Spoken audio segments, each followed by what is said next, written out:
राष्ट्रवादी काँग्रेस पक्षाच्या राष्ट्रीय अध्यक्ष असलेल्या सुनेत्रा पवार यांना पक्षातूनच आता आव्हान मिळालेलं आहे। त्यांच्या राष्ट्रीय अध्यक्षपदाच्या संदर्भात कायदेशीर नोटीस जी आहे ती सच्चिदानंद सिंग जे राष्ट्रवादी काँग्रेस पक्षाचे सचिव आहेत त्यांनीच पाठवलेली असल्याचं काल माध्यमांच्या समोर आलेलं आहे। या सगळ्या संदर्भात बातचीत करण्याकरता आपल्यासोबत राष्ट्रवादी काँग्रेस पक्षाचे माजी मंत्री आणि आमदार अनिल पाटील आपल्या बरोबर आहेत। अनिल पाटील जी, तुमच्याच पक्षातून एकीकडे तुमच्याच राष्ट्रीय अध्यक्षांना आव्हान येतंय, पक्षामध्ये शिस्त नाहीये का सध्या?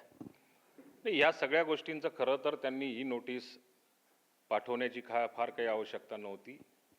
या नोटिसीमुळे काही फार परिणाम होईल असंही मला काही वाटत नाही, परंतु या सगळ्या गोष्टींची त्यांना करण्याची आवश्यकता नव्हती। त्यांना जर का काही शंका असतील, काही कुशंका असतील किंवा त्यांना काही चर्चा करायची असेल तर पक्षश्रेष्ठींसमोर, कोर कमिटीसमोर त्यांचं म्हणणं त्यांनी लेखी स्वरूपामध्ये मांडायला पाहिजे होतं। ते आजपर्यंत कधी मांडलेलं नाही। परंतु पक्षामध्ये शिस्त नाहीये का आणि स्वतःच्याच अर्थात राष्ट्रवादी काँग्रेस पक्षाच्या राष्ट्रीय अध्यक्षपदावरतीच हा सगळा प्रश्नचिन्ह निर्माण होतोय, त्यामुळे राष्ट्रीय अध्यक्षांवरती विश्वास नाहीये का कार्यकर्त्यांचा? नाही, राष्ट्रीय अध्यक्षांवरती विश्वास नसण्याचं कारण नाही। कारण काय? मग ती नोटीस येते, प्रक्रिया झालेली आहे, त्या नोटिसीमध्ये त्यांना कदाचित त्याचा विसर पडला असेल। दादा गेल्यानंतर राष्ट्रीय अध्यक्ष करण्याकरता नॅशनल कन्व्हेन्शन जे घेतलं गेलं त्याच्यामध्ये रीतसर या राष्ट्रीय अध्यक्षाची निवड जी राष्ट्रवादी काँग्रेस पक्षाच्या घटनेनुसार ज्या ज्या प्रक्रिया पार पाडायच्या असतात त्या संपूर्ण पार पाडल्या गेलेल्या आहेत। त्याची संपूर्ण इत्थंभूत माहिती जी होती ती सगळी माहिती इलेक्शन कमिशनला सुद्धा दिली गेलेली आहे आणि इलेक्शन कमिशनच्या माध्यमातूनच माहिती दिल्यानंतर तिथे ऑफिस बेरर म्हणून ज्यांची ज्यांची नियुक्ती केलेली असेल त्या सगळ्या ऑफिस बेररची सुद्धा त्याची कल्पना त्या ठिकाणी दिली गेलेली आहे। त्याच्यानंतर राज्यसभेची निवडणूक झाली, त्याच्या माझ्या माहितीनुसार विधान परिषदेची निवडणूक झाली, अनेक बाकीच्या छोट्या छोट्या निवडणुका झाल्या। या सगळ्या निवडणुकांमध्ये जे काही घटनेनुसार सिग्नेचर अथॉरिटी एबी फॉर्मला दिलेली होती त्याच्या इलेक्शन कमिशनलाच ते सगळे एबी फॉर्मसुद्धा दिले गेले। याचा अर्थ इलेक्शन कमिशनला हे मान्य असेल। मान्य जर का नसतं तर कदाचित इलेक्शन कमिशनने आम्हाला विचारलं असतं किंवा यांनी सुद्धा त्याच वेळेला ऑब्जेक्शन रेज केलं असतं। परंतु ही सगळी ज्यावेळेस गोष्ट घडते, राष्ट्रीय अध्यक्षांनाच नोटीस देण्यापर्यंतची एखाद्या कार्यकर्त्याची मजल जाते, तर पक्षामध्ये जी शिस्तभंग समिती आहे त्याचे अध्यक्ष स्वतः जय पवार आहे, त्यांची एकही प्रतिक्रिया समोर येत नाही, पक्षाकडनं कोणी अधिकृतरित्या बोलत नाही, त्यावरती कारवाई होणार आहे की नाही? का त्यांना माफ करणार आहात तुम्ही आता?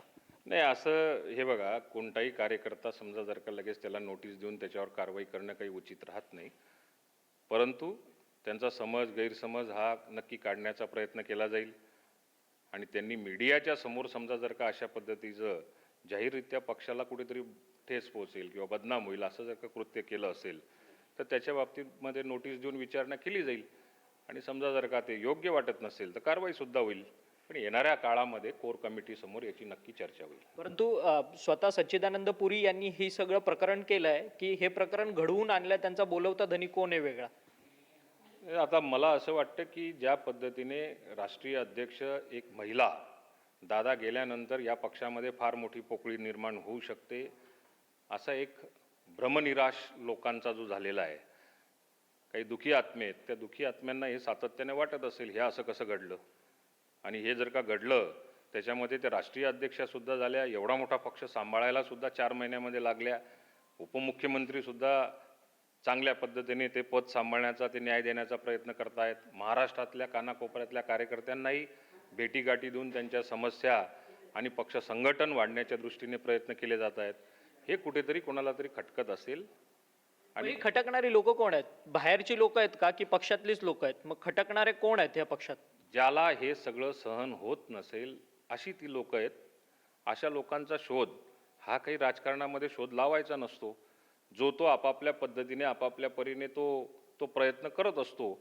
पण मला असं वाटतं की आमच्या पक्षाची या ठिकाणी मजबूती आहे, आमचा विश्वास आहे आणि पूर्ण तळागाळातल्या कार्यकर्त्यांना सुनेत्रा वहिनींच्याच मागे उभं राहायचा हा ठाम विश्वास आहे. परंतु या सगळ्या वादाला एक कारणीभूत एक कारण देखील असं समजलं जात आहे की गेल्या काही महिन्यांपासून तुमच्या पक्षामध्ये कलह खूप खूप मोठ्या प्रमाणात वाटतं, पक्षांतर्गत कलह.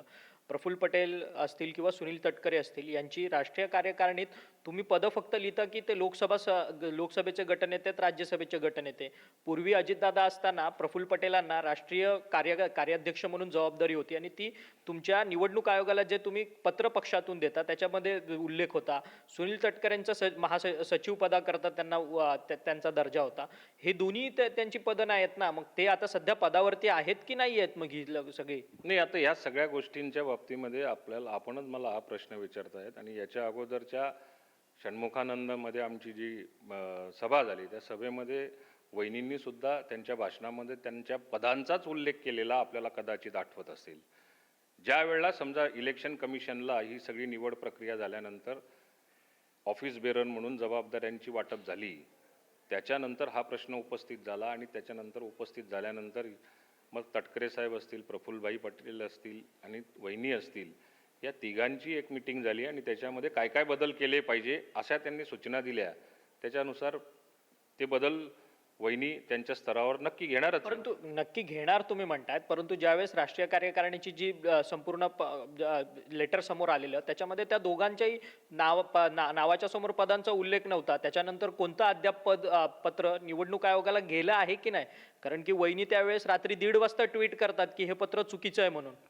या सगळ्या गोष्टींचं हा पक्षांतर्गत असलेला मामला आहे. त्याला इतक्या जाहीररित्या आमच्यासारख्याला बोलण्याची आवश्यकता नाही. आम्हाला आमच्या पक्षश्रेष्ठींबरोबर आमच्या नेत्यांना त्यांचा असलेला मान सन्मान, त्यांचं असलेलं पद आणि त्यांच्याबरोबर असलेली चर्चा ही पक्षांतर्गतच राहील आणि ते जे निर्णय घेतील सगळे मिळून तो आमच्या सगळ्या पक्षाच्या कार्यक्रमात. तुमच्या पक्षातले दोन ज्येष्ठ नेते आहेत, सुनील तटकरे, प्रफुल्ल पटेल, त्यांच्यासोबत जर अशी वागणूक राष्ट्रीय कार्यकारिणीच्या संदर्भात होत असेल तर त्यांनीच हे सच्चिदानंद पुरीचं प्रकरण घडवून आणलंय का? कारण की त्यांना कुठेतरी पक्षाकडनं पण गेल्या काही महिन्यांमध्ये अलिप्त ठेवण्यात आलं. अजिबात नाही.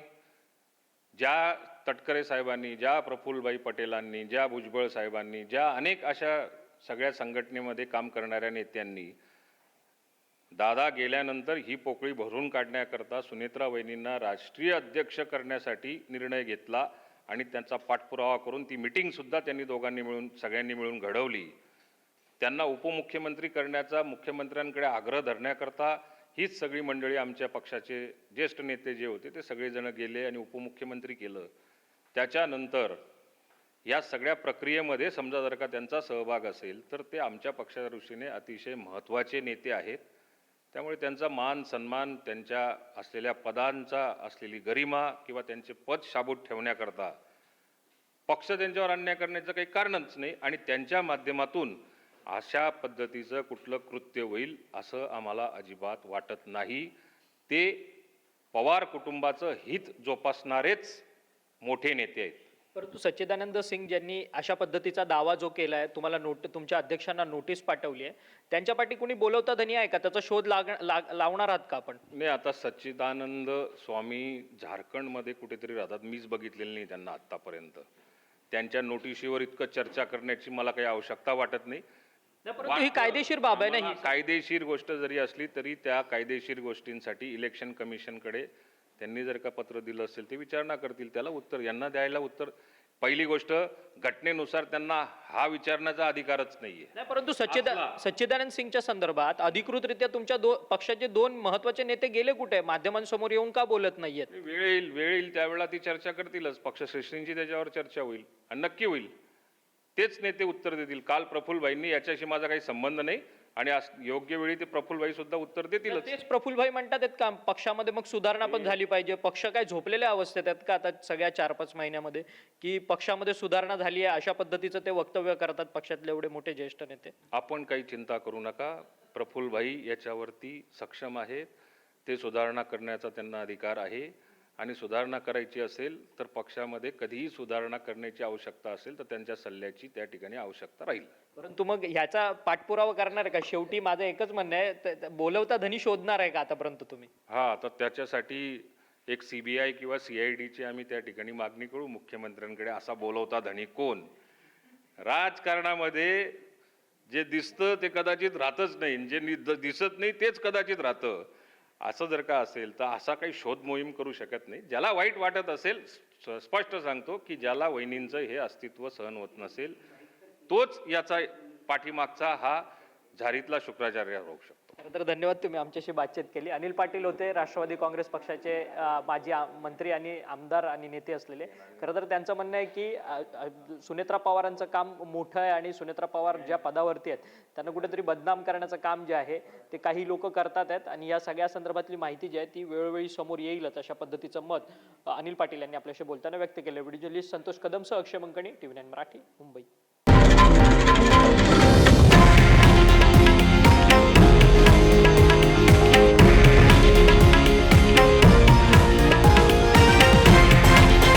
हे आहे देशातील नंबर 1 न्यूज नेटवर्क आणि आपण पाहत आहात TV9 मराठी, एकमेव.